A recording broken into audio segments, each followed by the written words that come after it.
కావలి నుంచి రాష్ట్ర వ్యాప్తంగా ఉన్న మత్స్యకారు సోదరులందరికీ కూడా వారి వారి అకౌంట్లో 20,000 రూపాయలు వారి వారి అకౌంట్లో వేయటం జరుగుతుంది.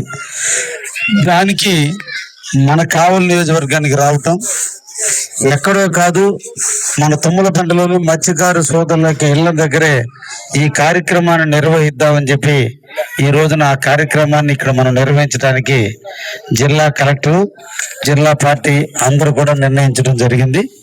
కాబట్టి నేను కూడా ప్రతి గ్రామంలో ఉన్న మత్స్యకారు సోదరులతో కలవాలి, కాపులతో చెప్పాలి. మనకి గతంలో మన మత్స్యకారు సోదరులకు సంబంధించినటువంటి వలల కాడ్నుంచి, మోటార్ల కాడ్నుంచి, బోట్ల కాడ్నుంచి చాలా సబ్సిడీలు వచ్చాయి.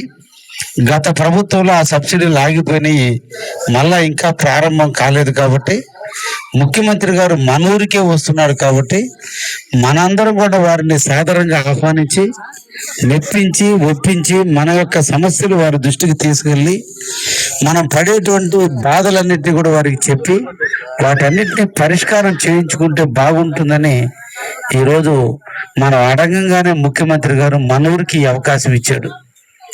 కాబట్టి ఎక్కడో 300 కిలోమీటర్ల దూరంలో ఉన్నటువంటి ముఖ్యమంత్రి గారు 6-7 కిలోమీటర్ల దూరంలో ఉండే మన ఊరికే వస్తున్నాడు. కాబట్టి మన గ్రామస్తులు అందరూ కూడా, ఇది రాజకీయాలకి ఇంకొకటికి కాదు, ముఖ్యమంత్రి దగ్గర నుంచి మనం అన్నిటినీ కూడా సాధించుకోవాల్సిన అవసరం ఉంది. కాబట్టి అందరూ కూడా, ఈ గ్రామస్తులు అందరూ కూడా, మహిళల దగ్గర నుంచి అందరూ కూడా తరలిరండి.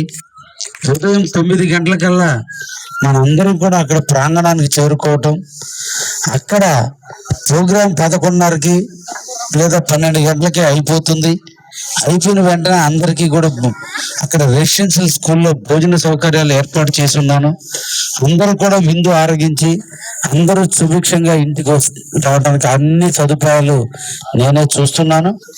తప్పకుండా మన సమస్యల పరిష్కారం కోసం కావలి నియోజకవర్గంలో మత్స్యకారుల సోదరులు, ఎందుకంటే మన ప్రాంతంలోనే ఈరోజు జువల్దిని ఫిషింగ్ హార్బర్ ఉంది, పెద్ద పెద్ద బోట్లు కొనాల్సిన అవసరం ఉంది.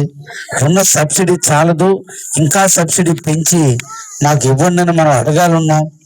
మనం అక్కడ పోయి అడిగేదానికంటే కూడా ఈరోజు మన ఊరికి వస్తున్నాడు. కాబట్టి మనం ఇక్కడ అడిగితే ఇక్కడే హామీ ఇచ్చేదానికి అవకాశం ఉంటుంది. కాబట్టి మనందరం కూడా, మత్స్యకారులు అందరూ కూడా రండి, అందరూ వచ్చి ఆ సభను జయప్రదం చేసి మన యొక్క భవిష్యత్తు, మన బిడ్డలకి, మన భవిష్యత్తుకి ఎటువంటి డోకా లేకుండా ముఖ్యమంత్రి దగ్గర నుంచి అన్ని హామీలు పొందుదామని మనసారా కోరుకుంటూ, మీ గ్రామానికి సంబంధించి కూడా ఈ చెప్పలేరికి ఉత్తర వైపున 2,64,00,000తో మన పోర్టుకు సంబంధించినటువంటి దాకా తార్ రోడ్డు కూడా శాంక్షన్ అయింది.